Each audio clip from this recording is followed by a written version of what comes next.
Donc effectivement, on va traiter là du délirium.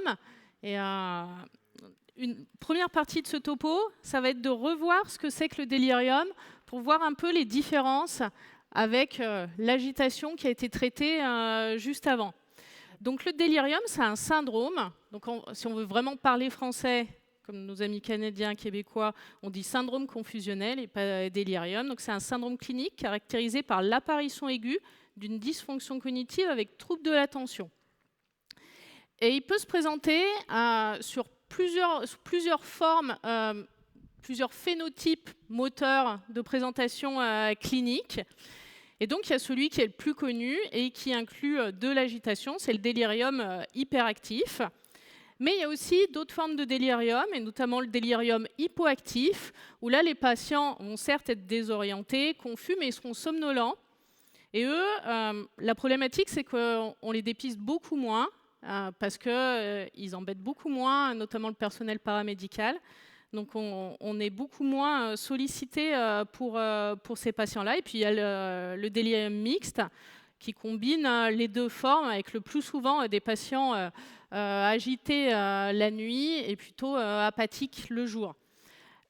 Ce qu'il faut savoir, c'est que le délirium hyperactif, même si c'est celui qui attire le plus notre attention, ce n'est pas forcément le plus fréquent. Le délirium hypoactif, alors ça dépend un peu des cohortes, mais son incidence, elle va de 20 à 30%. Donc c'est vraiment loin d'être négligeable et c'est parfois même majoritaire, ce délirium hypoactif.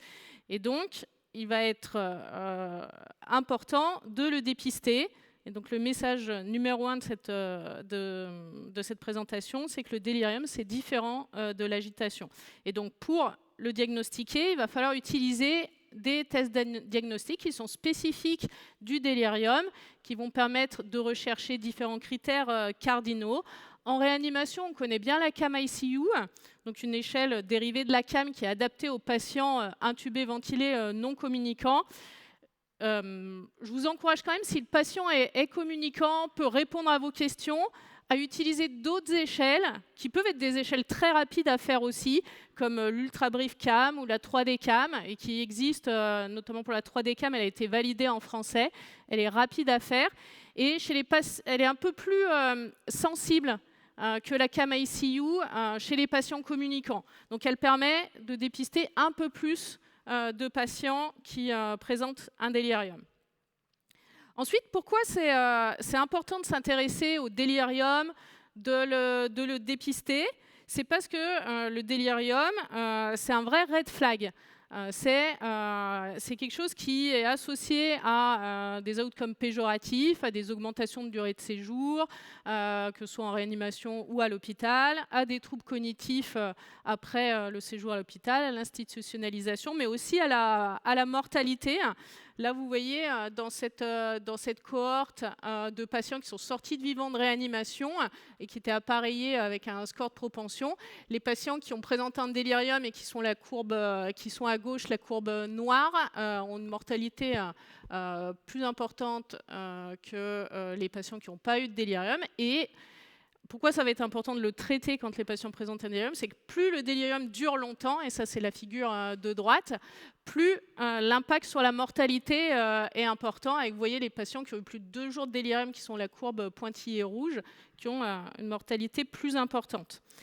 Et ça, c'est encore plus vrai pour les patients qui ont un délirium hypoactif, donc ceux auxquels on ne fait pas attention, qu'on ne dépiste pas. Ils ont des hazard ratios de mortalité qui sont, pour les formes mixtes ou hypoactives, qui sont encore plus importantes que pour les formes hyperactives. Donc voilà, le délirium, il va être important de le dépister et il va être important d'en faire quelque chose, parce que ce n'est pas parce que c'est fréquent que c'est normal. Une petite diapo de physiopathologie, parce que ça va conditionner un peu la suite de mon discours. Alors la physiopathologie du délirium, elle est complexe et multifactorielle. Il y a un rôle clé de la neuroinflammation avec l'activation microgliale, mais aussi astrocytaire, qui va sécréter des médiateurs pro-inflammatoires, qui vont altérer la fonction, le fonctionnement des neurones et des synapses. Mais il n'y a pas que ça, il y a une intrication avec des problématiques métaboliques, avec des troubles de la balance des neurotransmetteurs. Tout ça aboutit à une perturbation du fonctionnement des neurones en réseau, à une baisse de la connectivité corticale, à une altération fonctionnelle de la formation réticulée ascendante. Et tout ça survient généralement sur des terrains favorisants où ces différents troubles sont déjà présents. Les patients âgés, les patients qui ont des troubles neurodégénératifs, qui sont très à risque de délirium, notamment de délirium post-opératoire, ils ont une activation microgliale déjà existante. Et là-dessus, sur ce terrain favorisant, va se surajouter des facteurs précipitants qui vont venir complètement faire basculer le patient dans le délirium, qu'il faut voir comme une défaillance aiguë du cerveau. Donc tout ce qui est déjà le stress inflammatoire chirurgical, un traumatisme, les infections bien évidemment, mais aussi l'anémie, l'hypoxémie, des troubles métaboliques, de la iatrogénie, on va en reparler ensuite, et même des causes neurologiques comme des AVC, peuvent venir décompenser ce fonctionnement cérébral et induire du délirium.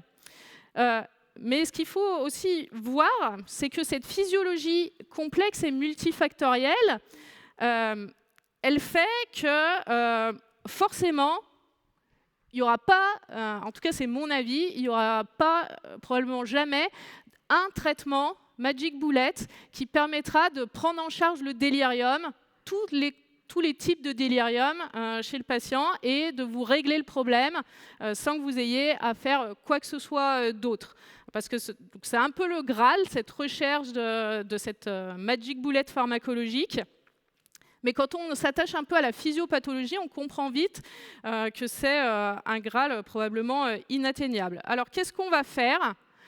En premier lieu, ça rejoint un peu ce qui a été dit précédemment, le premier traitement du délirium, c'est le traitement de la cause du délirium. D'accord ? Donc il va falloir rechercher tous les facteurs précipitants et en rechercher ceux qu'on peut corriger. Donc il va falloir reprendre l'histoire du malade. Il va falloir rechercher aussi des diagnostics différentiels. Est-ce que ce n'est pas un délirium très mince ? Est-ce que le patient n'a pas une maladie psychotique qui se serait décompensée ? Il va falloir faire le point sur toutes les prescriptions et revoir la balance bénéfice-risque de certains médicaments qui peuvent être source de délirium, comme les médicaments anticholinergiques, le néfopam, on l'a déjà vu, les bêta-lactamines, les benzodiazépines, les opioïdes. Il va falloir chercher des alternatives à ces différents médicaments. Il va falloir bien examiner nos patients pour rechercher un sepsis, par exemple, pour mettre en évidence un déficit neurologique qui nous orienterait vers une cause neurologique. Et puis, on va faire des examens complémentaires pour rechercher une cause métabolique et puis certains un peu plus poussés en fonction des résultats de notre examen clinique. Donc, il faut rechercher une cause au délirium et la traiter. Ensuite, donc ça, c'est le premier traitement, mais il y a un fil rouge derrière tout ça, et on en a déjà parlé lors des topos précédents, c'est la prise en charge non pharmacologique, qui a montré son efficacité en prévention. Alors depuis, ça fait plus de 20 ans maintenant, c'était les travaux de Sharon Inouye qui ont montré que des bundles de prise en charge non pharmacologique, notamment en service de médecine, mais aussi ça a été montré pour le délirium post-opératoire. Donc stimuler les patients la journée, les laisser dormir la nuit, les alimenter correctement, les hydrater correctement, leur remettre leurs lunettes, leurs appareils auditifs. Tout ça, ça permet de prévenir, mais aussi de limiter la durée du délirium quand celui-là survient. Et en réanimation, on l'a vu, donc je ne vais pas revenir en détail sur le bundle ABCDEF avec le D qui est justement qui s'attache au dépistage, à la prévention et à la gestion du délirium. Donc ces bundles ont montré une certaine efficacité. Alors à la fois dans la prévention du délirium, vous voyez une efficacité sur l'incidence du délirium, mais une fois que le délirium est présent, continuer quand même à mettre en place ces bundles non pharmacologiques, ça permet de réduire la durée du délirium. Donc ça doit rester un fil rouge constant, ces bundles de prise en charge non pharmacologiques. Les neuroleptiques, on en a déjà parlé. Alors le rationnel derrière l'utilisation des neuroleptiques, c'est qu'ils agissent sur les récepteurs dopaminergiques dont la balance serait perturbée en cas de délirium. Donc des récepteurs dopaminergiques, vous voyez, il y en a beaucoup, et chaque neuroleptique a un peu son profil d'action sur ces différents récepteurs. Si on reprend la littérature récente sur l'utilisation des neuroleptiques pour traiter le délirium, on a des essais contrôlés randomisés en réanimation. Je vous en ai mis 2. Là, il y a Mind USA et AID-CU. Alors, les 2 ont été publiés dans une bonne revue, le New England. Le premier a comparé l'aldol et la ziprasidone, qui est un neuroleptique atypique, au placebo. Aucune différence significative sur la durée du délirium.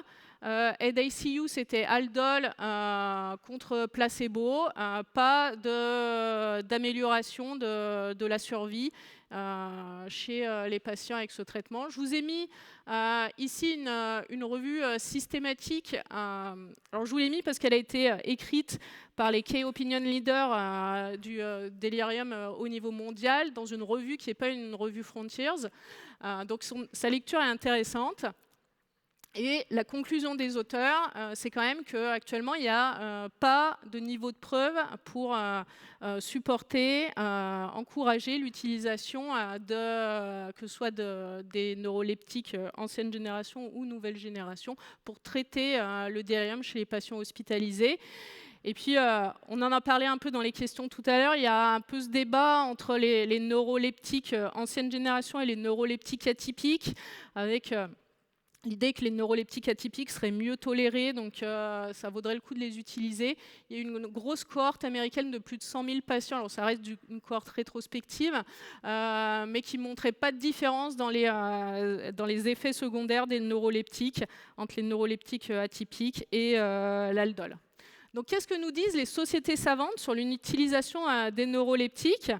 Alors pour avoir des recommandations françaises de l'ASFAR, il faut se reporter aux recommandations de 2017 sur la prise en charge du patient âgé, l'anesthésie du patient âgé, où de façon très conditionnelle, en cas d'anxiété majeure, de troubles de comportement, pour limiter le danger induit pour le patient et son entourage, il suggérait l'utilisation des neuroleptiques. La Société européenne d'anesthésie et réanimation, dans sa dernière mise à jour de 2024 sur le délirium post-opératoire, suggère, elle, l'utilisation de l'aldol à petite dose, une utilisation la plus courte possible, et rappelle qu'il y a quand même quelques contre-indications, notamment les patients qui ont une maladie de Parkinson ou une démence à corps d'Elevi pour l'utilisation de ces neuroleptiques. Et puis il y a les recommandations toutes récentes, elles sont sorties vraiment il n'y a pas longtemps, de la Society of Critical Care Medicine, les mises à jour des recommandations PADIS qui étaient centrées entre autres sur le délirium, qui, elles, concluent qu'ils ne sont pas capables d'émettre une recommandation pour ou contre l'utilisation des neuroleptiques. Donc voilà, un niveau de preuve sur les neuroleptiques qui n'est pas du tout en faveur du fait que ce soit un traitement curatif du délirium. Ça va être un traitement symptomatique de l'agitation chez le patient en délirium qui est agité et qui se met en danger. Voilà. Ensuite, la dexmédetomidine. La dexmédetomidine, on a beaucoup de données sur ses effets en prévention. Il y a beaucoup d'essais contrôlés randomisés qui ont été publiés récemment sur une administration prophylactique. Donc comme là, on m'a demandé de traiter la question qu'on m'a posée, c'était le traitement du délirium. J'ai recherché les essais qui s'intéressaient plutôt à la dexmédetomidine administrée comme traitement. Donc je n'avais pas les données de 4D, mais du coup, ces études, elles sont assez anciennes. On avait en 2009 une étude pilote qui était plutôt avec des résultats encourageants, et donc la même équipe a publié ensuite un essai contrôlé randomisé dans le JAMA qui montrait une résolution accélérée du délirium chez les patients qui présentaient un délirium hyperactif. Et la même année, une autre équipe a montré que comparé chez les patients chez qui l'aldol ne suffisait pas, la dexmédetomidine pouvait aussi être une alternative intéressante. Après, on peut se demander dans quelle mesure c'est la dexmédetomidine qu'on utilise parce qu'elle a potentiellement des effets sur la neuroinflammation, des effets neuroprotecteurs, mais elle est aussi, c'est un médicament sédatif. Et donc, est-ce que ça ne vient pas en contradiction avec les bundles non pharmacologiques qui veulent qu'on stimule les patients la journée, de leur remettre un médicament sédatif? Et donc, il y a des équipes qui commencent à essayer d'avoir des données sur l'intérêt d'une administration uniquement nocturne de dexmédetomidine. Et vous avez cet essai-là qui montre que l'administration nocturne en post-opératoire de chirurgie cardiaque pourrait permettre de diminuer l'incidence de survenue du délirium chez ces patients. Alors cette étude, elle a dû être arrêtée avant parce qu'ils n'avaient pas l'incidence attendue de délirium. Vous voyez, elle est assez faible, 8%. Et puis en plus, il y a eu le Covid. Mais des données assez encourageantes sur cette modalité d'administration. Donc la dexmédetomidine, ça peut s'envisager en prenant toujours en compte la balance bénéfice-risque, en particulier chez les patients âgés où les effets cardiovasculaires peuvent être importants, surtout si vous faites des bolus. Voilà, et peut-être en privilégiant une administration nocturne. Donc en conclusion, attention aux formes hypoactives. C'est des formes qu'on dépiste uniquement avec des échelles spécifiques qui ont un pronostic plus péjoratif. La prise en charge du délirium, elle est avant tout étiologique, donc il faut s'acharner à retrouver une cause.